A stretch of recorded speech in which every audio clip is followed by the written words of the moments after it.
See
ఆదివారం రోజున ప్రభుత్వించడానికి చేయించారు. మనసారా భక్తిపూర్వకంగా ప్రార్థన చేసుకుంటాం.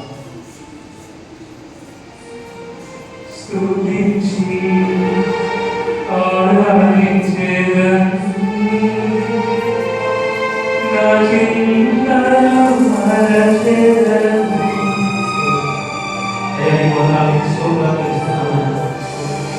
నీ సన్నిధిలో తనిఖీగా ఏ మొదలు వేసి నేను స్తుతించే భాగ్యాన్ని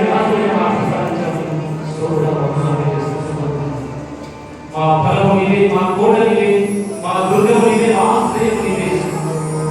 స్తుతుల సింహాసనమైన ఆశ్రయటువంటి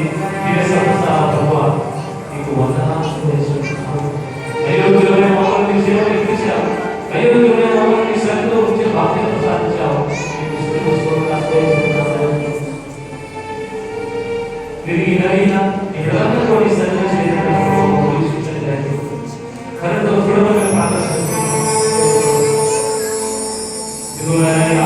ఆలయంలో మందిరంలో నివసిస్తూ నేను పర్యాయ వాళ్ళ తల్లిలో నాకు చేసేందుకుగా నీకు వందనాలు స్తోత్రాలు చేస్తున్నాను. తల్లి వస్తువులను ప్రార్థిస్తున్నాను.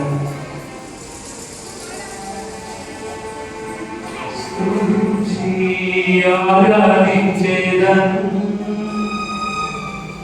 నా చింతలు మరచెదను నిన్ను స్తుతించి ఆరాధించేదను నా చింతలు మరచెదను నిన్ను స్తుతించి ఆరాధించేదను.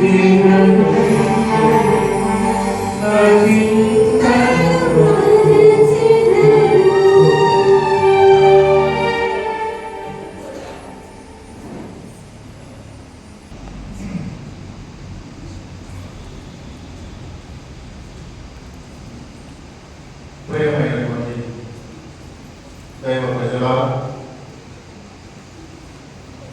ఈ సమయంలో మనందరం కూడా ప్రవేశించినటువంటి ఈ యొక్క దేవుని సన్నిధిని బట్టి వేలాది వందనాలు స్తోత్రాలు తెలియజేసుకుంటాం. ప్రత్యేకమైనటువంటి రీతిలో నిన్ను నన్ను మనందరినీ కూడా ఈనాడు ప్రభు ఆయన సన్నిధికి ఆహ్వానించి ఉన్నారు. ఇదిగో గడిచినటువంటి మాసం అంతా కూడా దేవుడు మనందరినీ దీవించున్నాడు, కాచి కాపాడినాడు. దేవుడు ఎంతో ప్రేమామయుడు, దేవుడు ఎంతో కరుణామయుడు, దేవుడు ఎంతో జాలి కలిగినటువంటి దేవుడు. మనందరినీ కూడా కంటి కేపల ప్రతి నిత్యం కూడా కాచి కాపాడుకుంటాడు. మానవులుగా మనమందరము ఎన్నెన్నో తప్పులు చేస్తూ ఉంటాము, మరి పాపములకు పాల్పడుకుంటాము. అయినప్పటికీ కూడా దేవుడు ఓపికతో ప్రేమతో నిన్ను నన్ను మనందరినీ కూడా మన్నిస్తున్నాడు. ప్రియ సహోదరి సహోదరులారా, మరి గొప్ప అవకాశాన్ని ఈనాడు ఈ ఆరాధన సమయంలో దేవుడు మనకు దయచేస్తున్నాడు. ఇదిగో నా బిడ్డ, నువ్వు చేసినటువంటి పాపపు జీవితాన్ని నా ముందు ఒప్పుకో. నువ్వు చేసినటువంటి పాపపు జీవితాన్ని ఇక మర్చిపో, ఇక విడిచిపెట్టు. ఎక్కడైనా సరే మనిషిగా జీవించు, ఎక్కడైనా సరే నా బిడ్డగా జీవించడానికి ప్రయత్నం చేయి అని మరొక మారు దేవుడు మనను చేయి పట్టి నడిపించడానికి ఇక్కడికి ఆహ్వానిస్తున్నాడు. సహోదరి సహోదరులారా, కాబట్టి దేవుడు దయచేసినటువంటి ఈ కొద్దిపాటి సమయాన్ని మనం వినియోగించుకుందాం. ఎన్నో మార్లు దేవుడికి మాట ఇచ్చి ఉంటాం, ఎన్నోసార్లు దేవుడితో చెప్పి ఉంటాం, ఇక పాపం చేయాలని మరలా పాపంలో అయిపోతున్నాం. అది మా యొక్క బలహీనత. సైతాను వలన శోధనలో పడిపోయి అసలు సిసలైనటువంటి దేవుడిని మనం విడిచిపెడుతూ ఉన్నాం. సహోదరి సహోదరులారా, నేను సువిశేషంలో కూడా మనం వింటూ ఉన్నాము, లోకతనము పిరికితనము పిరి కావడం వలన అసలు సిసలైనటువంటి దేవుడిని మర్చిపోతున్నావు. యెహోవాకు సమానమైనటువంటి ఆ సిరి సంపదలకు నువ్వు లెక్కవుతున్నావు, కానీ నిన్ను నన్ను సృష్టించినటువంటి దేవుడిని విడిచిపెడుతున్నావు అన్న విషయాన్ని నువ్వు మర్చిపోతున్నావు. సహోదరి సహోదరులారా, కాబట్టి ఈ సమయంలో దేవుడి సన్నిధిలో ఉన్నటువంటి మనము, మన హృదయాలు ఎక్కడెక్కడో తిరుగుతూ ఉంటాయి, మన ఆలోచనలు ఎక్కడెక్కడో ఆలోచిస్తూ ఉంటాయి. వాటన్నింటినీ కూడా వెనక్కి తీసుకుని వద్దాం. మన శరీరాలతో పాటుగా మన హృదయాలను మనస్సులను ఈనాడు దేవుని సన్నిధికి ఆహ్వానించుకుందాం. దేవుని సన్నిధిలో నిలబడడానికి ప్రయత్నం చేద్దాం. దేవుడి ప్రేమ ప్రియ సహోదరి సహోదరుల ఎంతో ప్రేమ కలిగినటువంటి దేవుడు నీకు నన్ను ఎంతో గొప్పగా ప్రేమిస్తున్నాడు ప్రియ స్నేహితులారా. కాబట్టి గడిచిన కాలం అంతా కూడా దేవుడు చేసినటువంటి ప్రతి ఒక్క మేలును బట్టి ఈ సమయంలో ఆయన వందనాలు చెల్లించుకుంటాం.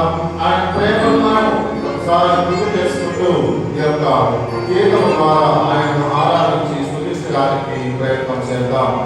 అందరూ కలిసి మధురమైన యేసు ప్రేమ అనే గీతమును పాడుకుంటూ చప్పట్లతో దేవుని ఆరాధించడానికి ప్రయత్నం చేద్దాం.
స్తోత్రం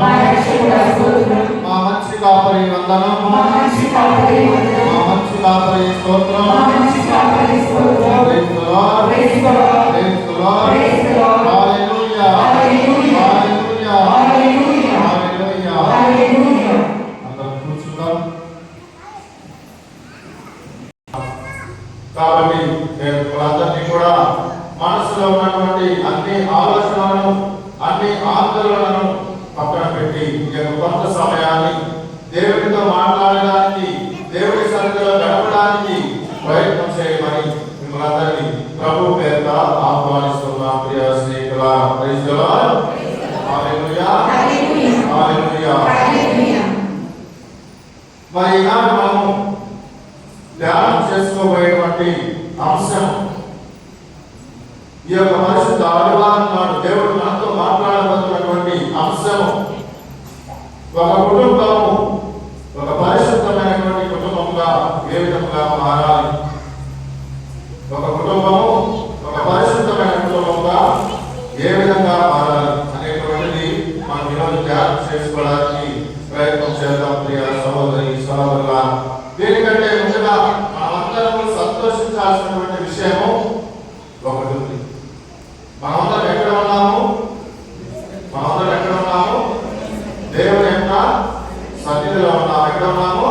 దేవుని సన్నిధిలో ఉన్నాము. Praise the Lord. Hallelujah, hallelujah. ప్రభు అంటూ ఉన్నాడు, ప్రియ సహోదరి సహోదరులారా, ఏ బిడ్డ అయితే దేవుని సన్నిధిలో గడుపుతారో, ఏ బిడ్డ అయితే దేవుని సన్నిధిలో నిలబడతాడో, ఏ బిడ్డ అయితే దేవుని సన్నిధిలో మోకరించి ప్రార్థన చేస్తారో, ఆ బిడ్డ ఆ క్షణంలోనే ఆశీర్వదించబడుతున్నాడు. Praise the Lord, praise the Lord. కాబట్టి ఇక్కడ ఉన్నటువంటి మనమందరం కూడా ఈ సమయంలో దేవుని యొక్క ఆశీర్వాదాలు పొందుకుంటూ ఉన్నాం. చాలా దేవుని గట్టిగా సపోర్ట్ కొడదామా? ప్రియ సహోదరి సహోదరులారా, మన మామూలు దర్శిస్తున్నట్లయితే దేవాలయానికి వచ్చే ముందు అందరూ కూడా ఖాళీ మనసులతో వస్తూ ఉంటారు. ఎలా వస్తారు? దేవుడి సన్నిధికి వచ్చే ముందు ఖాళీ మనసులతో, ఖాళీ హృదయాలతో వస్తూ ఉంటారు. కానీ వెళ్ళేటప్పుడు మనం ఏ విధంగా వెళ్ళాలి? వెళ్ళేటప్పుడు ఆయన యొక్క ఆశీర్వాదాలు తీసుకొని వెళ్ళాలి. ఎలా వెళ్ళాలి? ఆయన యొక్క ఆశీర్వాదాలు తీసుకొని వెళ్ళాలి. వచ్చేటప్పుడు ప్రతి ఒక్కరు కూడా అనేక కష్టాలతో, అనేక సమస్యలతో, అనేక ఆందోళనలతో, అనేక బాధలతో వస్తూ ఉంటారు. కానీ ఎప్పుడైతే నేను ఆలయానికి వచ్చి మోకరించి దేవుడితో మాట్లాడతామో, ఆ క్షణం దేవుడు మనకు సమాధానాన్ని ఇస్తూ ఉన్నాడు, శాంతి ఇస్తూ ఉన్నాడు. ప్రియ సహోదరి సహోదరులారా, కాబట్టి ప్రతి ఒక్కరం కూడా ఎలా వస్తామో అలాగే వెళ్ళిపోకూడదు. ఏం తీసుకుని వెళ్ళాలి? వెళ్ళేటప్పుడు దేవుడి యొక్క ఆశీర్వాదాలు. అందరూ చెప్పండి, ఏం తీసుకొని వెళ్ళాలి? దేవుని ఆశీస్సులు తీసుకొని వెళ్ళాలి. We have to go with the blessings of the Lord. Praise the Lord. Hallelujah. Hallelujah. కాబట్టి ఈ సమయంలో ఏం చేయాలి? దేవుని ఆలయానికి వస్తే సరిపోదు. వచ్చి ఏం చేయాలి? ప్రార్థన చేయాలి, దేవుడితో మాట్లాడాలి. అప్పుడే నీకు ఆశీర్వాదాలు రావడం జరుగుతుంది. కాబట్టి ఎటువంటి గొడవ చేయకుండా మనమందరినీ దేవుడితో మాట్లాడడానికి, దేవుడి మాటను ఆలోచించడానికి ప్రయత్నం చేయమని కోరుతున్నాను. ప్రియ సహోదరి సహోదరులా, మామూలుగా మనం ఈరోజు కుటుంబం గురించి ధ్యానం చేయాలనుకుంటున్నాం. కాబట్టి కుటుంబం అంటే ఏమిటి? అసలు కుటుంబంలో ఎవరెవరు ఉంటారు? కుటుంబంలో ఎవరెవరు ఉంటారు? తల్లిదండ్రులు, పిల్లలు, ఇంకా వాళ్ళ తల్లిదండ్రులు, ఇలా వాళ్ళు కలిస్తే మనము ఏమంటాం? దాన్ని కుటుంబం అంటూ ఉంటాం. సహోదరి సహోదరులా, అయితే కుటుంబము ఇంకా నలుగురు కలిసి ఉంటే సరిపోతుందా? అది సంతోషంగా ఉండాలంటే, ఆనందంగా ఉండాలంటే, ఒకరినొకరు అర్థం చేసుకోవాలంటే ఆ కుటుంబంలో ఎవరు ఉండాలి? ఆ కుటుంబంలో దేవుడి సన్నిధి, దేవుడి అనుగ్రహాలు ఉండాలి. ప్రియ సహోదరి సహోదరులా, ఈనాటి కుటుంబాలు, ఈ సమాజంలోని కుటుంబాలను, ఈ కుటుంబాల విషయానికి వస్తే ఏ విధంగా ఉందంటే, ఒకప్పుడు ఇల్లు చూడడానికి ఇల్లు ఎలా ఉండేవి? చిన్న చిన్నగా ఉండేవి, చిన్న చిన్న ఇల్లులు ఉండేవి. ఆ ఇంట్లో దాదాపు 10-15 మంది ఉండేవాళ్ళు. ఉమ్మడి కుటుంబం అంటూ ఉంటాం మనం, అవునా? పెద్దవాళ్ళకి తెలిసే ఉంటుంది. చిన్నప్పుడు చాలా చిన్న చిన్న ఇల్లులు, మనుషులు ఎక్కువ ఉండేవాళ్ళు. కానీ ఈ రోజు ఎలా ఉంటుంది సమాజం? కుటుంబము చూడటానికి ఇల్లులు మాత్రము పెద్ద పెద్ద బంగ్లాలు కట్టుతూ ఉంటారు. కానీ దాంట్లో ఉండేది ఎంతమంది ఉన్నారు? 2-3 ఉంటూ ఉన్నారు. అంటే అప్పటికిప్పటికి వ్యత్యాసం ఏ విధంగా ఎందుకు మారిపోయిందంటే, అర్థం చేసుకునే మనస్తత్వము వారిలో లోపించింది. ఒకరినొకరు ప్రేమించే మనస్తత్వము లేదు ఈ రోజుల్లో. ఎందుకు లేదంటే వారి మధ్య దేవుని అనుగ్రహం అనేటువంటిది లేదు. నేను నా కుటుంబం బాగుంటే చాలు, మాకు దేవుడు అవసరం లేదు అనేటువంటి వారు చాలా మంది ఉన్నారు. ప్రియ సహోదరి సహోదరులారా,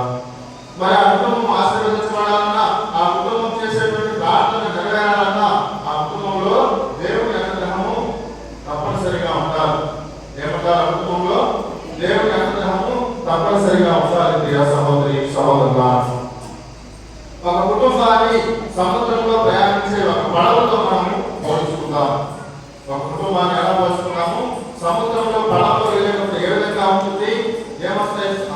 సముద్రంలో ఎక్కువ అలలు వస్తూ ఉంటాయి.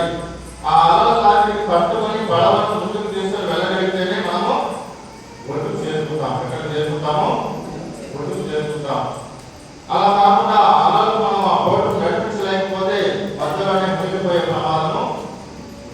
మరి అదేవిధంగా మన కుటుంబం బాగుపడాలంటే వచ్చేటువంటి కష్ట నష్టాలు అన్నింటినీ కూడా తట్టుకొని ముందుకు వెళ్ళాలి సహోదరి సహోదరులా.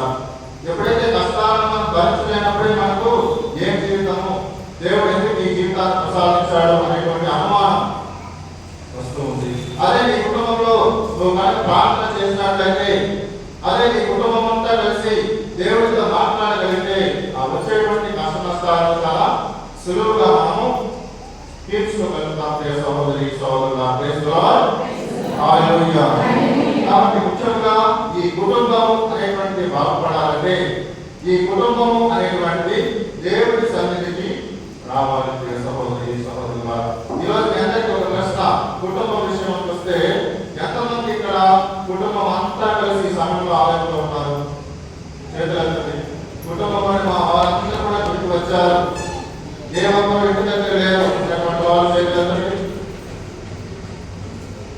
చాలా తక్కువ మంది ఉన్నారు. అంటే ఇంటి దగ్గర కొంతమంది తిరుగుతూ ఉన్నారు. అంటే ఈ కుటుంబానికి ఎక్కడ దేవుడి ప్రాధాన్యత ఇస్తున్నారా లేదా అనేటువంటిది మీరు ఆలోచన చేసుకోవాలి. ఎంతవరకు నా కుటుంబము దేవుడిలో ఎదుగుతూ ఉంది అనేటువంటి ప్రశ్న ఈరోజు ప్రతి ఒక్కరు కూడా ఆలోచించుకోవాలి. ఏమైనటువంటి సహోదరి సహోదరులా. మరి చూద్దాం, ఈ కుటుంబం అనేటువంటిది దేవుడిలో ఎదగాలంటే ఏ విధంగా ఉండాలి? ఈ కుటుంబం అనేటువంటిది దేవుడిలో ఎదగాలంటే ఎటువంటి ఆజ్ఞలను పాటించాలి, ఎటువంటి లక్షణాలను కలిగి ఉండాలి అనేటువంటి అంశాన్ని ఈరోజు మనము చూసుకుందాం. దేవుడు మనతో ఉంటే ఏం జరుగుతుంది? దేవుడు మనతో లేకపోతే ఏం జరుగుతుంది? దేవుడు మనతో ఉంటే మనకేమొస్తాయండి? దేవుడు మనతో ఉంటే మనకేమొస్తాయి? ఆశీర్వాదాలు వస్తాయి. మనం కోరుకున్న కోరికలు నెరవేరుతాయి. మన ఇంట్లో శాంతి సమాధానాలు వస్తూ ఉన్నాయి. అదే దేవుడు మనతో లేకపోతే ఏమొస్తాయి? శోధనలు వస్తాయి, కష్టాలు వస్తాయి, సమస్యలు వస్తాయి. మరి మీ అందరికి ఏం కావాలి? ఆశీర్వాదాలు కావాలా? కష్ట కష్టాలు కావాలా? ఆశీర్వాదాలు. ఏం కావాలి?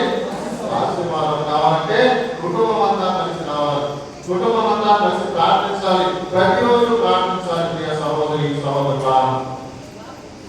మన కుటుంబంలో దేవుడి యొక్క సన్నిధి ఉండాలి, దేవుడు ఉండాలి. అప్పుడే మన కుటుంబాలు ఆశీర్వదించబడతాయి. మనం ఒక విషయాన్ని చూసుకున్నాం. అక్కడ బైబిల్ గ్రంథంలో శిష్యులందరూ కలిసి యేసు ప్రభువుతో పడవలో ప్రయాణిస్తున్నప్పుడు ఎవరున్నారు వారి మధ్యలో? యేసు ప్రభువే ఉన్నారు. శిష్యులందరూ కలిసి పడవలో ప్రయాణం చేస్తున్నప్పుడు వాళ్ళ మధ్యలో ఎవరున్నారు? యేసు ప్రభువే ఉన్నారు. సాక్షాత్ యేసు ప్రభు ఏం చేస్తున్నాడు? ఒక పక్కన పడుకొని నిద్రిస్తూ ఉన్నాడు ప్రియ సహోదరి సహోదరులా.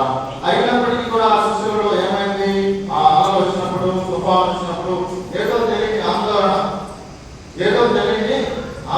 అయ్యో మేము చనిపోబోతున్నామే, మేమంత బాధపడుతుంటే, మేమంత కష్టపడుతుంటే ప్రభు ఎంత ప్రశాంతంగా నిద్రపోతున్నాడని ఆయననే హేళన చేయడము ఏం చేస్తున్నారు? ఆయననే హేళన చేస్తూ ఉన్నాడు. ఇప్పుడైతే ప్రభు నిద్ర లేచి అదంతా చూసాడు, ఏమంటున్నాడు? సముద్రం వైపు చూసి శాంతించుకుంటున్నాడు. ఏమంటున్నాడు? శాంతించుము. Praise the Lord. హల్లెలూయా. మరి ఇక్కడ మన జీవితంలో మన శిష్యుల యొక్క జీవితంలో మనకి ఏం కనిపిస్తుంది? అల్ప విశ్వాసం. మనం అంటే సరే క్రీస్తు ప్రభుని కళ్ళను చూడలేకపోయాం.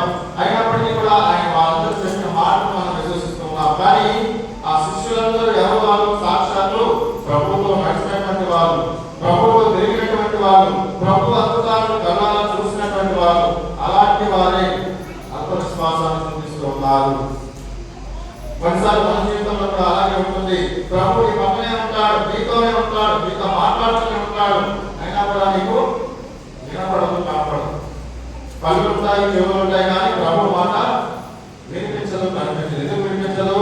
నీలో అన్నీ ఉన్నా సరే అనవసరమైనది కూడా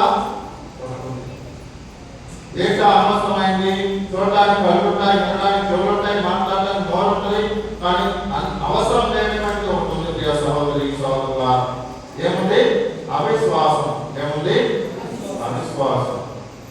ఆ అవిశ్వాసం వలన లేకపోతే నీ శరీరాన్ని సైతాన్ని అప్పగించడం వలన ప్రభుని మాటలు ప్రభుని చేతలు నీకు వినపడకపోవచ్చు ప్రియ సహోదరి సహోదరులా.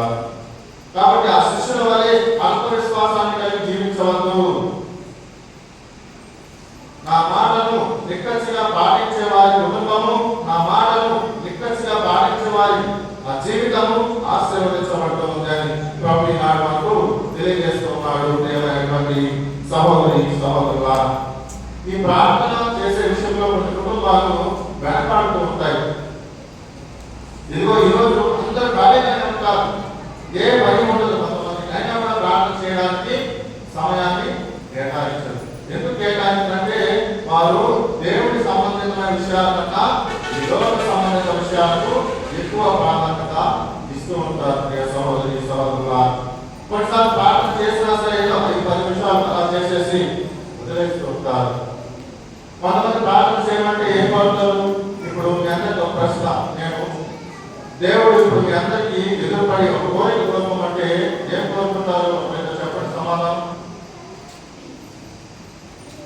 ఎవరైనా చెప్పగలుగుతారా? అమ్మా ఇప్పుడు నిన్ను దేవుడు ఎదురుపడి ఒక కోరిక కోరుకో నెరవేరుస్తానంటే ఏం కోరుకుంటావు?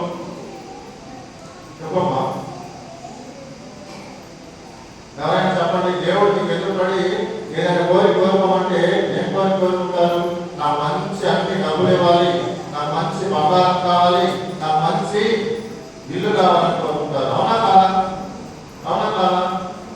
గుడ్డ మీద చేసుకొని నిజంగా మాట్లాడుకుంటాం మీరు.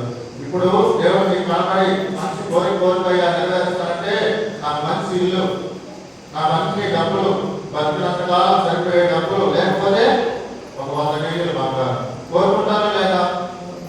కానీ అన్నిటికైనా ముఖ్యమైనటువంటిది మనం కోరుకోవాల్సింది ఏంటంటే పరలోక జన్మలో ఒక మాట ఉంటుంది. ఏమంటుంది? 2వ భాగంలో నా నాటికి కావాల్సిన మా అన్నము మాకు నేటికి ఇవ్వండి, 100 రోజులు ఇవ్వండి. లేదు అక్కడ ఏముంది? మా నాటికి కావాల్సిన ఆహారం మాకు నేటికంటే ఏంటి? ఈ రోజు మమ్మల్ని దీవించయ్యా, ఈ రోజు మా కుటుంబాన్ని ఆశీర్వదించయ్యా అంటే ఏం చేయాలి? ఇక్కడ ప్రతిరోజు చేయాలి ప్రార్థన. ప్రతిరోజు ఆరాధన చేస్తేనే ఏ రోజు కాదు మనము ఆశీర్వదించబడతాము. ప్రియ సహోదరి సహోదరులా, ఒక చిన్న ఉదాహరణ చెప్తాను మీకు. ఒక ఊరిలో ఒక స్త్రీ 50 సంవత్సరాల మహిళ జీవిస్తూ ఉంటారు. ఆ మహిళ జీవితాన్ని మనం చూసుకున్నట్లయితే చాలా డబ్బున్నాం, కాకపోతే అప్పుడు ఒక్కగా కొడుకు. ఎంతమంది కొడుకులు? ఒక్కగా కొడుకు. ఒక్కగా కొడుకు కూడా అమెరికాలో ఉంటాడు. కాబట్టి ఈ స్త్రీ మాత్రమే ఇంట్లో ఉంటుంది. ఒక్కరే ఇంట్లో ఉంటారంటే ఎవరైనా బోర్ కొట్టుందా? కొడుతుంది. కాబట్టి ఆ ఏదో తోడు కావాలని కోరుకుంటుంది. ఏం కావాలనుకుంటుంది? ఒక తోడు ఉంటే బాగుండు, నాతో కూడా ఎవరైనా మాట్లాడితే బాగుండు అని చెప్పి అలా మార్కెట్లో తిరుగుతున్నప్పుడు ఆమెకు మాట్లాడే రామచిలుక కనబడింది. ఏం కనబడింది? మాట్లాడేటువంటి రామచిలుక. ఏం కనబడింది? రామచిలుక. సరే, దాన్ని తీసుకొచ్చింది. ఇది ఉంటే బాగుంటుంది అనుకుంది. తీసుకొచ్చి ఇంట్లో పెట్టుకుంది. సహోదరి సహోదరులా, ఇంట్లో పెట్టుకుంది. అది ఇంట్లో పెట్టినప్పటి నుంచి నీరసంగా ఉంది చిలుక. ఎలా ఉంది? నీరసంగా డల్గా ఉంది అనమాట. కొద్ది రోజులు ఆ పరిశీలన చేసి ఈ చిలుకను ఏం చేస్తే బాగుంటుంది అనే ఉద్దేశంతో ఆలోచించి దానికి ఒక మంచి పంజరాన్ని తయారు చేసింది. ఏం తయారు చేసింది? మంచి పంజరాన్ని తయారు చేసింది. అయినా కూడా దానికి సంతోషం రాలేదు. అయినా కూడా అది మాట్లాడటము స్టార్ట్ చేయలేదు. ఇంకా కొద్దిగా ఆలోచించి ఆ పంజరంలో అనేక రకాలుగా డిజైన్ చేపించింది. ఇది చూసైనా కనీసం సంతోషపడుతుందేమో, మాట్లాడుతుందేమో అని. అయినా కూడా ఆ చిలుకకు సంతోషం లేదు. సహోదరి సహోదరులా, అలా కొద్ది రోజులు చూస్తూ ఉండగా ఆమె దాన్ని చూడటము, దిగులు పడటము ఇలా చేస్తున్నాం. చివరికి ఒక రోజు దాన్ని ఏమైంది, ఎందుకు మాట్లాడుతుంది అని అడిగినప్పుడు ఒకే ఒక మాట చెప్పి అది చనిపోతుంది. ఏం చేస్తుంది? ఒకే ఒక మాట చెప్పి ఆ చిలుక మరణిస్తుంది. ఏంటా మాట అంటే ఆకలి అని చెప్పి చనిపోతుంది. ఏం చెప్పింది? ఆకలి అవుతుంది నాకు అని చెప్పి అలాగే చనిపోయి మరణించింది. ప్రియ సహోదరి సహోదరులా, ఈ కథ మనకి ఏం నేర్పిస్తుందంటే ఆ స్త్రీ ఏం చేసింది? చిలుకను ఉన్నది బాగానే ఉంది, పంజరం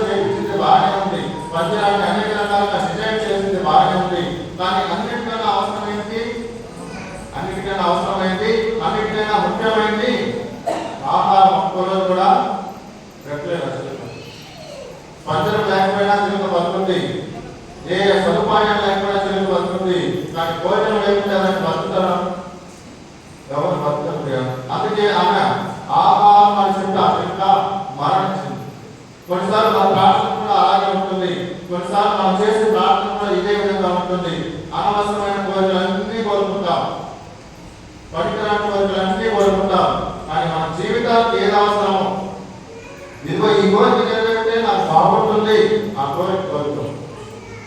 ఇదిగో ఇది నా జీవితంలో నెరవేర్చడానికి సంతోషంగా ఉంటుంది నా కుటుంబము, అది కోరుకోరు. అనవసరమైనవన్నీ కూడా కోరుకుంటూ ఉంటారు సహోదరి సహోదరులు. కాబట్టి ఈ సమయంలో మనం ఏం ఆలోచించాలి? ఈ రోజు ఈ సమయంలో నేను సంతోషంగా ఉండాలంటే నా జీవితానికి ఏం అవసరం? Praise the Lord. Hallelujah, hallelujah. ఈ రోజు ఈ జీవితానికి నాకు ఏది అవసరము అది నువ్వు ప్రార్థన చేయడము ప్రారంభించాలి. ప్రియ సహోదరి సహోదరులా, నీ ప్రార్థన నువ్వు చేస్తే దేవుడు పని దేవుడు చేస్తాడు. ప్రార్థన చేయకుండా నా కోరిక నెరవేరలేదే, ప్రార్థన చేయకుండా దేవుడు నన్ను పట్టించుకోలేదే, ప్రార్థన చేయకుండా దేవుడు నన్ను ప్రేమించట్లేదే. ప్రేమించడం ప్రియ సహోదరి సహోదరులా, దేవుడు నన్ను ఎందుకు సృష్టించాడు? సత్యోపదేశ కార్యక్రమంలో మొట్టమొదటి ప్రశ్న ఇది. దేవుడు మనందరినీ ఎందుకు సృష్టించాడు? సమాధానం చెప్పండి. దేవుడు మనల్ని ఎందుకు సృష్టించాడు? ఆయనను పరిపూర్తిగా ప్రేమించడానికి, ఆయనను పరిపూర్తిగా తెలుసుకోవడానికి, ఆయనను పరిపూర్తిగా అనుసరించడానికి సృష్టించాడు. మరి మనం ఎంతవరకు దేవుడిని తెలుసుకుంటూ ఉన్నాము?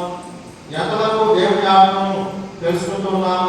ఎంతవరకు ఆయన ఆజ్ఞ ప్రకారం జీవిస్తున్నాము అనేటువంటిది ఈరోజు ప్రతి కుటుంబం, ప్రతి సహోదరి సహోదరులు ఆలోచన చేసుకోవాల్సినటువంటి విషయం. ప్రియమైనటువంటి సహోదరి సహోదరులా, ఎప్పుడైతే నీ కుటుంబము దేవుని ఆజ్ఞ ప్రకారం జీవిస్తుందో ఆ క్షణాన్ని నీ కుటుంబము ప్రతిఫలాన్ని పొందుతుంది. Praise the Lord. Hallelujah, hallelujah. కాబట్టి ఈ సమయంలో దేవుడిని మనం అడగాలి. ఇదిగో దేవా, నా ఇంటికి రావయ్యా. ఎక్కడికి రావాలి దేవుడు? నా ఇంటికి రావయ్యా, నా హృదయంలో నివసించయ్యా, మా కుటుంబంలో నివసించయ్యా, మా కష్టాలను తీర్చు. మొదట ఆయన మన హృదయాలకు వస్తే మన జీవితాలు బాగుపడతాయి. చాలా మంది ఆయన హృదయాలకు ఆహ్వానించారు. ఎందుకని ఆహ్వానించారు? పిలిచినా దేవుడు రాడు. ఎందుకు రాడంటే నీ హృదయంలో ఏముంది? ఏముంది నీ హృదయంలో? గురించి సైతాను శోధనలు అవన్నీ నిండినప్పుడు ఎప్పుడైతే మనలో ఉన్నటువంటి చెడును బయటకు తీస్తామో అప్పుడే మంచి అనేటువంటి లోపలికి వెళ్తుంది. సహోదరి సహోదరులా, అదేవిధంగా నీ ఆలోచనలు, నీ జీవితం ఎప్పుడు కూడా సైతాను శోధనలో నిండిపోయింటే, నీ ఆలోచనలు, నీ జీవితం ఎప్పుడు కూడా చెడు వ్యసనాలతో నిండిపోయింటే ఇక దేవుడు రావడానికి స్థలం ఎక్కడ? దేవుడు నీ హృదయంలో నివసించడానికి ప్లేస్ ఎక్కడ ఉంది? కాబట్టి ఫస్ట్ మనలో ఉన్న మురికిని తీసివేయాలి. మనం చేసిన పాపాలను దేవుడు ఒప్పుకోవాలి. మనం చేసిన పాపాలను క్షమించమని ప్రాధాన్యపడాలి. పాప క్షమాపణ పొందిన తర్వాత మరలా పాపము జోలికి వెళ్ళకుండా జీవించాలి. సహోదరి సహోదరులా, ప్రైజ్ ది లార్డ్. హల్లెలూయా. ఎలా జీవించాలి? పాప క్షమాపణ కోసం ప్రార్థించాలి.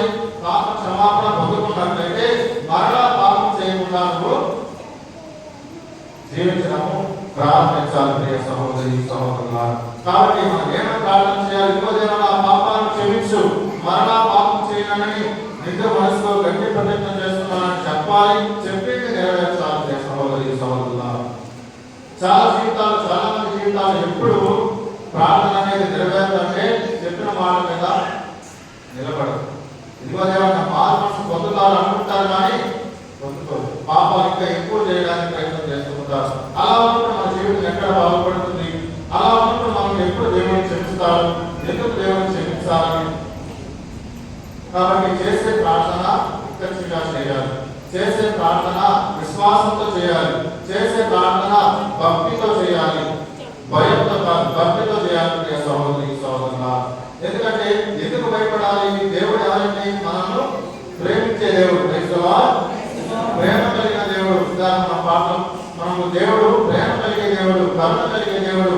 నువ్వు ఎన్నిసార్లు పాపం చేసినా సరే ఓపికతో నిన్ను నన్ను క్షమిస్తూ ఉన్నాడు. కాబట్టి నువ్వు భయపడనవసరం లేదు. భక్తిగా జీవించడము ప్రారంభించాలి. ప్రియ సహోదరి సహోదరులా, అందుకే ఈ పాఠం ఉంటుంది,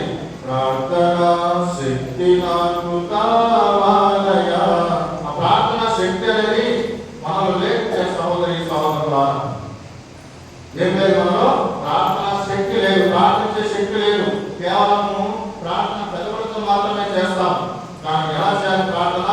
మన హృదయాలను తెరిచి చేయాలి. ప్రార్థన ఎలా చేయాలి? మన హృదయాలతో చేయాలి, మన మనసుతో చేయాలి. అప్పుడు దేవుడు ఖచ్చితంగా ఆశిస్తాడు. ప్రియ సహోదరి సహోదరులా, కాబట్టి ఎలా ప్రార్థించాలో తెలుసుకోవాలి. మొట్టమొదటిగా ఏం ప్రార్థిస్తే దేవుడు ఆలోచిస్తాడో తెలుసుకోవాలి మొట్టమొదటిగా. అప్పుడే మన ప్రార్థనా జీవితంలో ఆ ప్రతిఫలం అనేటువంటిది మనము పొందుకోగలుగుతాము. ప్రియమైనటువంటి సహోదరి సహోదరులా, ఒకసారి మన బైబిల్లో ఉన్న వాళ్ళు ఈ చదవండి. నిర్గమకాండము 13వ అధ్యాయము 16వ వచనం ఒకసారి చదువుకుందాం. నిర్గమకాండము 13వ అధ్యాయం 16వ వచనం. మీ చేతి మీద గుర్తు వలె, మళ్ళీ చదవండి. మీ చేతి మీద గుర్తు వలె, నీ చేతి మీద గుర్తు వలె, గుర్తు వలె, మీ నొసట మీద జ్ఞాపక చిహ్నం వలె, నీ నొసట మీద జ్ఞాపక చిహ్నం వలె ఈ ఆచారము మీకు ప్రయోజనకార్యము, ఈ ఆచారము మీకు ప్రయోజనకార్యము. ఇక్కడ మనము ప్రయోజనం అంటే అర్థం ఏంటి? ఏదైనా లాభం, ఏదైనా మనకు తీసుకునేలా ఉండడం. అది మనం దేవుడి నుంచి మనం ఏం తీసుకోగలగాలి? ఆయన ఆశీర్వాదాలు తీసుకోవాలంటే మనం కష్టపడాలి. కష్టపడితేనే ప్రయోజనం వస్తుంది, కష్టపడితేనే ఫలితం వస్తుంది అని మనందరికీ తెలుసు ప్రియ సహోదరి సహోదరులారా. కాబట్టి దేవుడి విషయంలో, ప్రార్థన విషయంలో కష్టపడితే ఏది కూడా ప్రతిఫలము పొందుకోలేవు. కాబట్టి దేవుడు మనతో ఉండాలంటే మనం దేవుడి కోసము ప్రార్థించాలి, మనం దేవుడి కోసము తాపత్రయపడాలి, మనం దేవుడిని ఆహ్వానించాలి. దేవుడు మన కోసం రావాలా, మనం దేవుడి కోసం రావాలా? మనమే దేవుడి సన్నిధికి రావాలి, మనమే దేవుడి సన్నిధికి రావాలి. చాలా మంది దేవుడు నా ప్రార్థన ఆలోచించట్లేదే, దేవుడు నా జీవితంలో లేడే, దేవుడు నా కుటుంబాన్ని పట్టించుకోవడం లేదే అని నిందలు వేస్తూ ఉంటారు. మానవునికి ఆలోచన ఎలా ఉంటుందంటే మనం ప్రార్థన చేయకపోతే కాక దేవుడిని కూడా నిందిస్తూ ఉంటారు. అది మన యొక్క బలహీనత. మా బలహీనతను మనం గుర్తించాలి. నువ్వు ప్రార్థిస్తే ఫస్ట్, తర్వాత దేవుడు నిన్ను పట్టించుకుంటాడు. నువ్వు దేవుడితో మాట్లాడితే ఆయన సమాధానాన్ని ఇస్తాడు.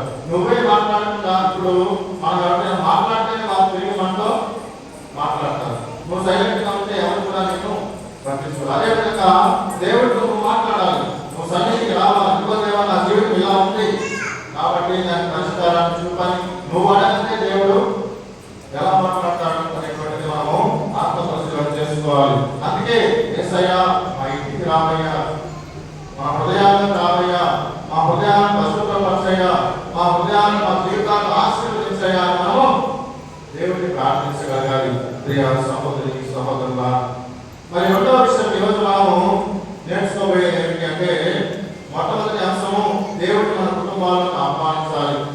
రెండవ అంశం ఏంటంటే మన దేవుడు ఎంత గొప్పవాడంటే కీడును కూడా మంచిగా మార్చగలిగే దేవుడు, కీడును కూడా మంచిగా మార్చగలిగే దేవుడు. ప్రియ సహోదరి సహోదరులా, ఆదికాండము 50వ అధ్యాయం 19వ వచనం ఒకసారి చదువుకుందాం.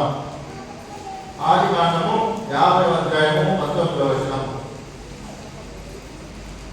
యోసేపు వారితో భయపడకుడు, నేను దేవుడనా ఏమి, మీరు నాకు కీడు తలపెట్టింది. కానీ దేవుడు ఆ కీడును మేలుగా చేస్తూ ఉన్నాడు. దేవుడు మనం ఒకసారి గట్టిగా చప్పట్లు కొడదాం. Praise the Lord. Hallelujah, hallelujah. దేవుని యొక్క సేవకులు కావచ్చు, దేవుడిని ఇష్టపడి ప్రేమించి పాటించి జీవించే వ్యక్తుల జీవితంలో కావచ్చు, ఏదైనా కీడు వచ్చినా కూడా ఆ కీడును కూడా దేవుడు మేలుగా చేస్తూ ఉన్నాడంట. మనకు వచ్చేటువంటి కష్టాల ద్వారా కూడా దేవుడు మంచిగా మార్చుతూ ఉన్నాడు. ప్రియ సహోదరి సహోదరులా, ఉదాహరణకు కొంతమంది పునీతుల జీవితాన్ని మనం పరిశీలించినట్లయితే వాళ్ళు ఓరికనే పునీతులు అయిపోలేదు. ఆ పునీతులు కావడం కనుక వారు దేవుడిని నమ్ముకున్నటువంటి విధానం మనం గమనించినట్లయితే దేవుడి కోసం వారు పడినటువంటి అష్ట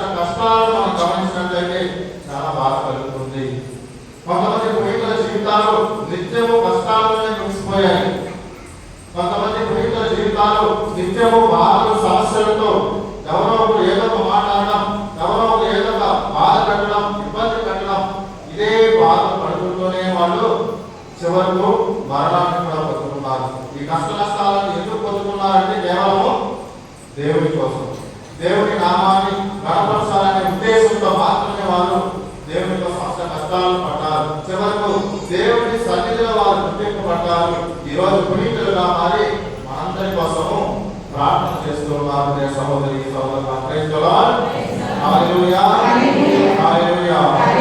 మన యొక్క భారతదేశానికి సంబంధించినటువంటి పునీత అల్ఫోన్సో గారి జీవితం ప్రతి నిత్యం పడలేటువంటి కష్టం లేదు. ఎంతో మంది ఆమెను అవమానపరిచారు, ఇబ్బంది పెట్టారు.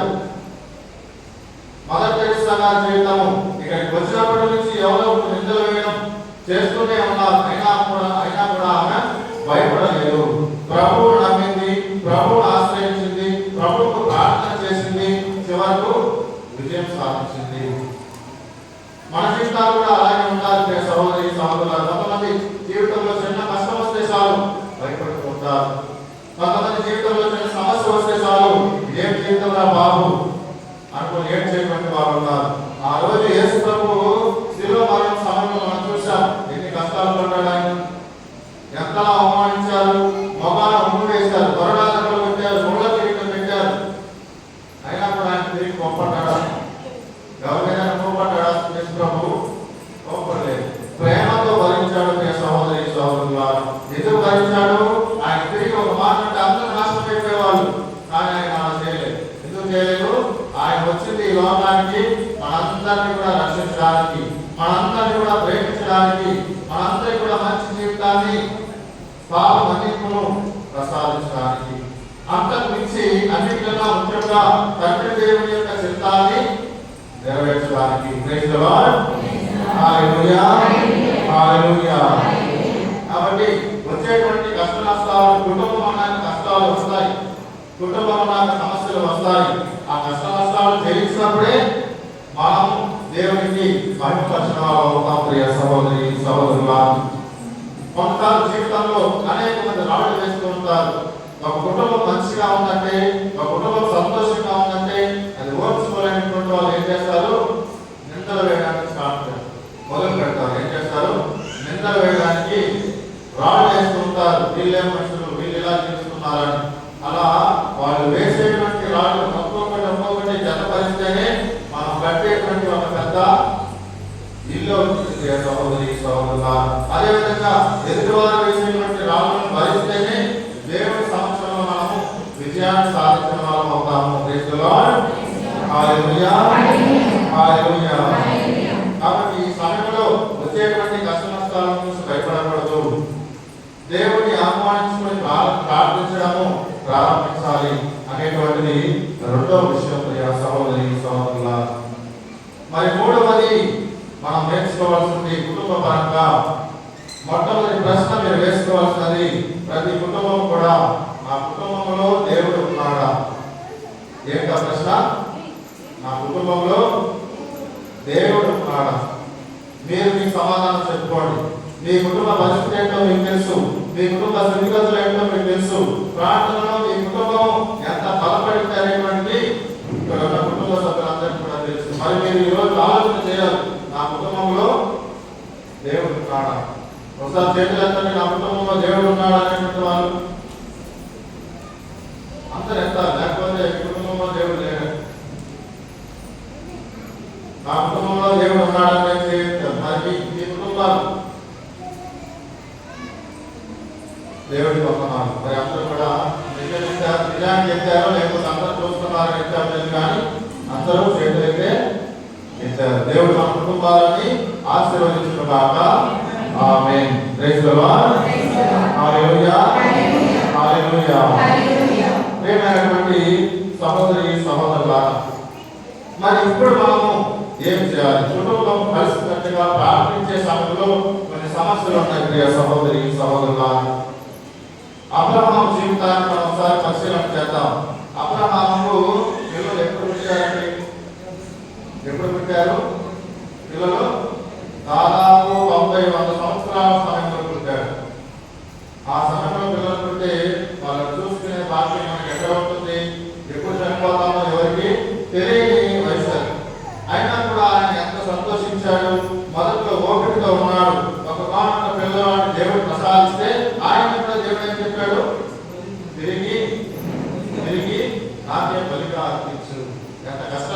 ఉంది వారి మనసుకు. ఆయన కానీ ఆ సత్యమని కానీ ఎంత కష్టంగా అనిపించుంటుంది. అయినా కూడా వాళ్ళు మేము ఇయ్యము, మాకు సంబంధం లేదు, నీ దారిని వెళ్ళిపోయారా? ఓపికతో భరించారు, దేవుని వాక్కును ఆలకించారు, దేవుని మాటలు కట్టుబడ్డారు, ఆ పిల్లవాడిని బలివ్వడానికి సిద్ధం చేశారు. ప్రియ సహోదరి సహోదరులా, కొన్నిసార్లు మన జీవితంలో కూడా చేసే ప్రార్థన ఆలస్యం కావచ్చు. చేసే ప్రార్థన ఏమవుతుంది? ఆలస్యం కావచ్చు. ఆలస్యమైనంత మాత్రాన నిరుత్సాహపడకూడదు. ఏం కాకూడదు? ఆలస్యమైనంత మాత్రాన నిరుత్సాహపడకూడదు. ఎందుకు ఆలస్యం అవుతుంది? కొన్నిసార్లు ప్రార్థన మన జీవితంలో అంటే దేవుడు నిన్ను నన్ను పరీక్షిస్తూ ఉన్నాడు. ఏం చేస్తున్నాడు? దేవుడు నిన్ను నన్ను పరీక్షిస్తూ ఉన్నాడు. ప్రియ సహోదరి సహోదరులా, ఇదిగో ఈ బిడ్డ నిజమైనటువంటి విశ్వాసాలా, ఈ బిడ్డ నిజంగా విశ్వాసంతో జీవిస్తూ ఉన్నాడా అని పరీక్షించడానికి, నీ విశ్వాసాన్ని మరింతగా పెంపొందించడానికి కొంత సమయం తీసుకుంటాడు దేవుడు. ఆ సమయంలోనే మనము ఖచ్చితమైన విశ్వాసాన్ని ప్రదర్శించాలి. ప్రియమైనటువంటి సహోదరి సహోదరులా, దేవుడు కష్టపెడుతున్నాడు కదా అనేసి ఆయన మీద నిందలు వేసినట్లయితే, దేవుడు ఇబ్బంది పెడుతున్నాడు కదా అనేసి ఆయనను మనం నిందించినట్లయితే, దేవుడు ఆలస్యం చేస్తున్నాడు కదా అనేసి ఆయనను మనం వదిలివేసినట్లయితే మన జీవితము నాశనమయ్యే అవకాశం ఉంది. ప్రియ సహోదరి సహోదరులా, ఒక బైబిల్లో ఒక విషయం ఉంటుంది. యేసు ప్రభువు ప్రతి ఒక ఇంటికి వచ్చి ఒక తలుపు తడుతున్నటువంటి దృశ్యాన్ని మనము కొన్ని ఫోటోల ద్వారా చూస్తుంటాం. ఏమిటి ఆ ఫోటోల యొక్క ఉద్దేశం అంటే, దేవుడి కుటుంబంలోకి వస్తూ ఉన్నాడు, నీ చేయి పట్టుకొని నడిపించడానికి సిద్ధంగా ఉన్నాడు. మనం ఏం చేయాలి? ఆ చేతిని పట్టుకోవాలి. ప్రియ సహోదరి సహోదరులా, కొంతమంది దేవుడు తెలియజేస్తున్నా సరే దేవుడు చేయి పట్టుకోవాలి, సైతాన్ వైపుకి వెళ్ళిపోతుంటారు. ఇదిగో నా బిడ్డ నా తరా, నేను నిన్ను పట్టుకొని నడిపిస్తాను అన్నా కూడా పట్టించుకోరాయి. ఎవరో మామూలు వ్యక్తులు వెళ్ళిపోతుంటారు. మరి అదే సమయంలో దేవుడు ఆలస్యం చేస్తున్నాడు కదా అని ఆ చేతిని వదిలివేయకుండా సహోదరి సహోదరులా, ఆ సమయంలోనే ఆ చేతిని గట్టిగా పట్టుకోవాలి. Praise the Lord, hallelujah, hallelujah. కాబట్టి మనం ఎంత దృఢంగా దేవుడి సన్నిధిలో నిలవగలుగుతామో, ఎంత ఓపికతో దేవుడి యొక్క మహిమ వరకు వేచి చూస్తామో అంతగా మన కుటుంబాలు ఆశీర్వదించబడతాయి, అంతగా మన కుటుంబాలు దీవించబడతాయి, అంతగా మనం చేసే ప్రార్థన నెరవేర్చబడుతుంది. ప్రియ సహోదరి సహోదరులా, యోబు గారి యొక్క జీవితాన్ని మనం చూసుకుందాం.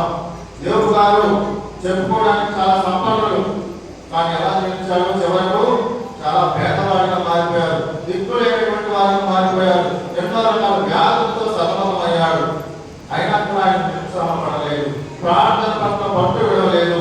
చివరికి తన కుమారుని కూడా రాసుకొని వచ్చి ప్రార్థన చేసేలా ఆయన విశ్వాసం ఆయనను నడిపించింది. ప్రియ సహోదరి సహోదరులా, ఈరోజు మన కుటుంబాల్లో మన పిల్లలు చూస్తే ఎంతవరకు వారు దేవుడి భక్తుల్లో ఎదుగుతున్నారు. పెద్దవారి సరిగా ప్రార్థించే స్థితిలో ఈరోజు కుటుంబాలు లేవు. ప్రియ సహోదరి సహోదరులా, ప్రతినిత్యము ఉదయం లేచినప్పటి నుంచి వారి బయటకు వెళ్ళడము, సాయంత్రం వచ్చినాక కొంచెం తిని పడుకోవడం, ఇదే జరుగుతుంది. కానీ ప్రార్థన అనేటువంటిది కుటుంబాలు లోపిస్తూ ఉంది. మరి పెద్దవాళ్ళే అలా ఉన్నప్పుడు మన కుటుంబంలో పిల్లలు ఎక్కడ దేవుని విశ్వాసంగా ఎదుగుతారు? కాబట్టి ప్రతి తల్లిదండ్రి, ప్రతి కుటుంబంలో పెద్దవాళ్ళు నేర్చుకోవాల్సింది ఏమిటి అంటే, వారు ప్రార్థించాలి, వారి పిల్లలను కూడా ప్రార్థనలో నడపాలి. ప్రియ సహోదరి సహోదరులా, ఈరోజు ఈ ప్రార్థనా సమయం ఉంది, కానీ ఎంతమంది పిల్లలు, ఎంతమంది కుటుంబ సభ్యులు ఆలయానికి రాకుండా ఇళ్ళ వద్దనే ఉండి తిరుగుతూ ఉన్నారు అనేటువంటిది మనందరికీ తెలుసు. మరి ఆ కుటుంబం దేవునిలో ఎదగాలంటే ఎలా ఎదుగుతుంది? ఆ కుటుంబంలో దేవుడు రావాలంటే ఎలా వస్తాడు అనేటువంటిది మనం ఒకసారి ఆలోచన చేసుకోవాలి. దేవుడు ప్రతి ఒక్కరికి మంచి జ్ఞానాన్ని దయచేస్తూ ఉన్నాడు, దేవుడు ప్రతి ఒక్కరికి మంచి మనసుని దయచేస్తూ ఉన్నాడు. కానీ వాటిని ఉపయోగించుకునే విధానము మన మీద ఆధారపడి ఉంటుంది. ప్రైజ్ ది లార్డ్, హల్లెలూయా. దేవుడు ప్రతి ఒక్కరిని సమానంగా జీవించాడు. నువ్వు తక్కువగా జీవించు, నువ్వు ఎక్కువగా జీవించు, లేకపోతే నువ్వు ఉన్నవాడిగా జీవించు, నువ్వు పేదవాడిగా జీవించు, దేవుడు ఎవరిని కూడా సృష్టించలేదు. అందరినీ సమానంగా సృష్టించాడు. కానీ ఇచ్చినటువంటి జీవితాన్ని పెంచుకునే వాళ్ళము మన మీద ఆధారపడి ఉంటుంది. సహోదరి సహోదరులా, ఒక వ్యక్తికి ఆపదలో ఉన్నటువంటి ఒక వ్యక్తికి మనము మంచి ఉద్యోగము ఇప్పించడం వల్లే మన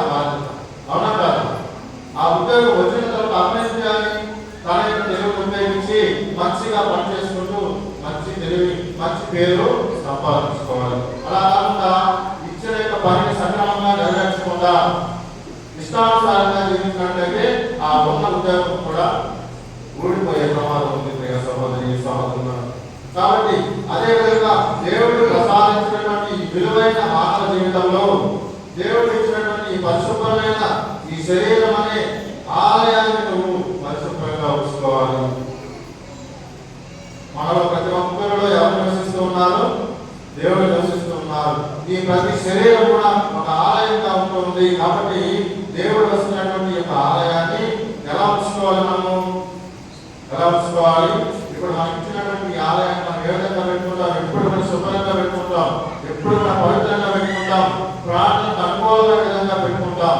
అదేవిధంగా మన శరీరాలు కూడా ప్రతి ఒక్కరిలో కూడా దేవుడు నివసిస్తూ ఉన్నారు. దేవుడు ఉంటూ ఉన్నాడు. కానీ మనం చేసేటువంటి తప్పుడు క్రియలు, మనం చేసేటువంటి చెడు ఆలోచనలు, చెడు పనులు, మనలో వస్తున్నటువంటి సైతాన్ శోధనల కారణంగా మనలో ఉండాల్సినటువంటి దేవుడు బయటకు వెళ్ళిపోతూ ఉన్నాడు ప్రియ సహోదరి సహోదరులారా. కాబట్టి ఈ సమయంలో మనం అందరం కలిసి ప్రార్థన చేసుకుందాం. దేవుని ఆ కుటుంబాన్ని మీరు ఆశీర్వదించినట్టు వేడుకుందాం. కుటుంబంలో వచ్చేటువంటి కష్ట నష్టాలను తీర్చమని దేవుడిని వేడుకోవాలి. ప్రియమైనటువంటి సహోదరి సహోదరులారా, మనం చేసేటువంటి ప్రతి ప్రార్థన ఎంతో బలపడాలని ప్రార్థించాలి. అసలు సిద్ధమైనటువంటి నిక్కచ్చి కలిగినటువంటి విశ్వాసం కలిగినటువంటి ప్రార్థనను, ప్రార్థించే ఆలోచనను, ప్రార్థించే మంచి మనసును దేవుడు మనకు ప్రసాదించాలని ప్రార్థన చేద్దాం. ఒక చిన్న ఉదాహరణ చెప్పి తర్వాత మనము కొనసాగుతాం. ఒక ఊరిలో ఒక రాజు ఉండేవాడు.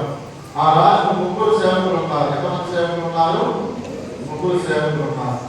అయితే ఆ 3 సేవకులు అంటే రాజుకు చాలా ఇష్టం. ఎంత ఇష్టం అంటే చాలా ఇష్టం ప్రియ సహోదరి సహోదరులారా. ఒకరోజు ఆ 3 సేవకులను పిలిచి మీకు ఏం కావాలో కోరుకోండి, నేను నెరవేరుస్తానని చెప్తూ ఉన్నాడు. ఏం చెప్తూ ఉన్నాడు?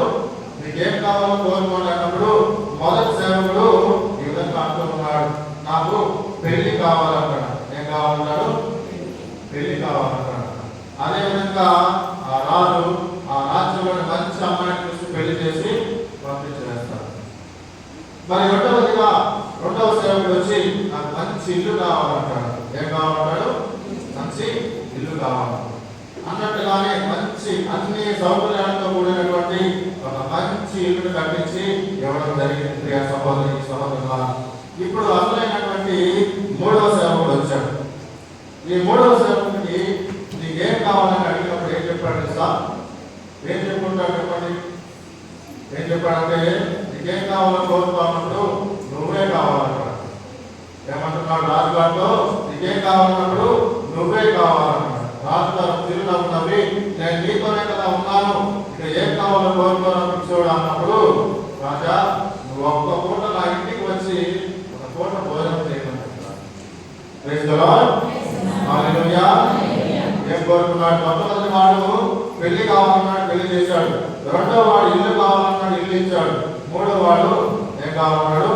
ఒక పూట మా ఇంటికి వచ్చి భోజనం చేస్తే చాలయ్యా, నాకేముందు.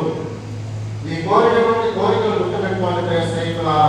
ఇప్పుడు ఆయన ఏం చేయాలి? రాజుగారు సరే వస్తానని ఒప్పుకున్నాడు. ఇప్పుడు ఏం చేయాలి? ఆయన రాజబంగ్లా నుంచి ఆయన ఉన్నటువంటి ఆ సేవకుడు ఉన్నటువంటి ఒక మారుమూల పల్లెటూరుకు వెళ్ళి భోజనం చేయాలి. ఇప్పుడు మంత్రి గారు పైకి వేసి రాజుగారు ఆ ఊరికి వెళ్ళాలి. ఆ ఊరికి వెళ్ళాలంటే కనీసం మనిషి నడవడానికి కూడా స్థలం లేదు, దారి లేదు. కాబట్టి ఇప్పుడు ఎవరు వస్తున్నారు ఆ ఊరికి? సాక్షాత్తు రాజే వస్తున్నాడు. కాబట్టి ఏం చేయమంటాడంటే ఆ ఊరికి మంచి రోడ్డు వేయించండి. ఏమంటున్నాడు? ఆ ఊరికి మంచి రోడ్డు వేయించండి అంటున్నాడు. మరి రెండవదిగా ఆ రాజు ఆ ఇంట్లో భోజనం చేయాలంటే ఆ ఇల్లు సరిగా లేదు, చిన్న పూరి గుడిసె. రాజు అన్నం ప్రదేశం, ఆయన ఉండే ప్రదేశం ఎలా ఉంటుంది? పెద్ద బంగళా, విశాలవంతంగా సకల వసతులతో ఉంటుంది. అలాంటి ఆ చిన్న పూరి గుడిసెలో ఆయన తినాలంటే కష్టం. కాబట్టి ఆ గుడిసెను పడేసి ఒక మంచి ఇల్లును కట్టించండి అని మంత్రి గారు ఆజ్ఞాపిస్తారు. మొట్టమొదటిగా ఏమొచ్చింది? ఆ ఊరికి మంచి రోడ్డు వచ్చింది. రెండవదిగా ఏమొచ్చింది? మంచి ఇల్లు వచ్చింది. మరి తిన్న తర్వాత రాజుగారు కాసేపు విశ్రాంతి తీసుకోవాలి కాబట్టి పెద్ద మంచం, సకల వస్తువులు, ఇంకా ఆ ఇల్లు కూడా పెద్ద పట్టణాలను తయారు చేశారు. సహోదరి సహోదరులా, సాధారణంగా మన ఊరికి ఎవరైనా ఎమ్మెల్యే మంత్రి వస్తున్నారని ఏం చేస్తారు? ఆ ఊరంతా శుభ్రం చేసి అన్ని మంచిగా ఆ ఊరు వస్త్రాలు తయారు చేస్తారు. అదేవిధంగా రాజు కూడా ఆ ఊరికి వస్తున్నాడు కాబట్టి ఊరిలో కూడా మొత్తం ఆయన తారానికి నీళ్ళు కావాలి కాబట్టి మంచి వాటర్ ట్యాంక్ ఈ విధంగా అన్ని వస్తువులన్నీ కూడా కల్పించారు. ఆ ఊరికి ఒక పెద్ద పట్టణం లాగా తయారు చేశారు. సహోదరి సహోదరులా, ఇక్కడ కనుక మనం గమనించినట్లయితే ఆ మూడవ సేవకుడు కోరుకున్న కోరిక ఏమిటి? అసలు నా ఇంటికి వచ్చి ఒక పూట భోజనం చేస్తే చాలన్నాడు. కానీ ఆయన కోరిక వల్ల ఎన్ని లాభాలు వచ్చాయి? ఆ ఊరికి మంచి రోడ్డు వచ్చింది, మంచి నీటి సదుపాయం వచ్చింది, మంచి ఇల్లు వచ్చింది, ఊరంతా కూడా శుభ్రపడింది. Praise the Lord. Hallelujah, hallelujah. మనం చేసే ప్రార్థన కూడా ఈ విధంగానే ఉండాలి. దేవుడు నీకు అవసరమైన కొరకు ఖచ్చితంగా నెరవేరుస్తాడు. నీ కుటుంబం బాగుపడాలని కొరకు ఖచ్చితంగా నెరవేరుస్తాడు. సహోదరి సహోదరులు, అంతేగాని పనికిమాలినటువంటి కోరికలు, అనవసరమైనటువంటి కోరికలు కోరుకుంటే అది మనకు టైం వేస్ట్ అవుతుంది తప్ప నెరవేరడం అనేటువంటిది జరగదు. కాబట్టి ఏది ప్రార్థించాలి, ఎలా ప్రార్థించాలి, ఎప్పుడు ప్రార్థించాలి, కుటుంబంగా కలిసి ప్రార్థించాలి. అప్పుడే మనకు మన ప్రార్థన నెరవేరుతుంది అని మనము గ్రహించుకోవాలి. ప్రేమైనటువంటి సహోదరి సహోదరులు, కాబట్టి ఈ మంచి వాక్యాన్ని దేవుడు మనకు దయచేస్తున్నాడు. కాబట్టి ఆయనకు కృతజ్ఞతలు తెలియజేసుకుందాం. దేవుడు మనలను, మన కుటుంబాలను ప్రార్థనలో ఏకం చేయాలని, ప్రార్థనలో ఆయనకు దగ్గర చేయాలని మనము కోరుకుందాం. ఈ సమయంలో ప్రియ సహోదరి సహోదరుల, దేవుడు మనందరినీ దీవించును గాక. ఆమేన్.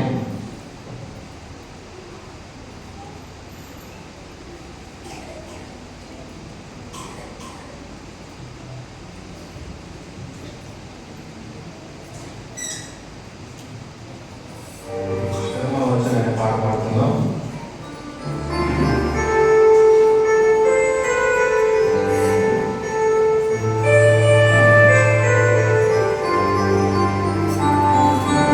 శ్రీరామ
నీకు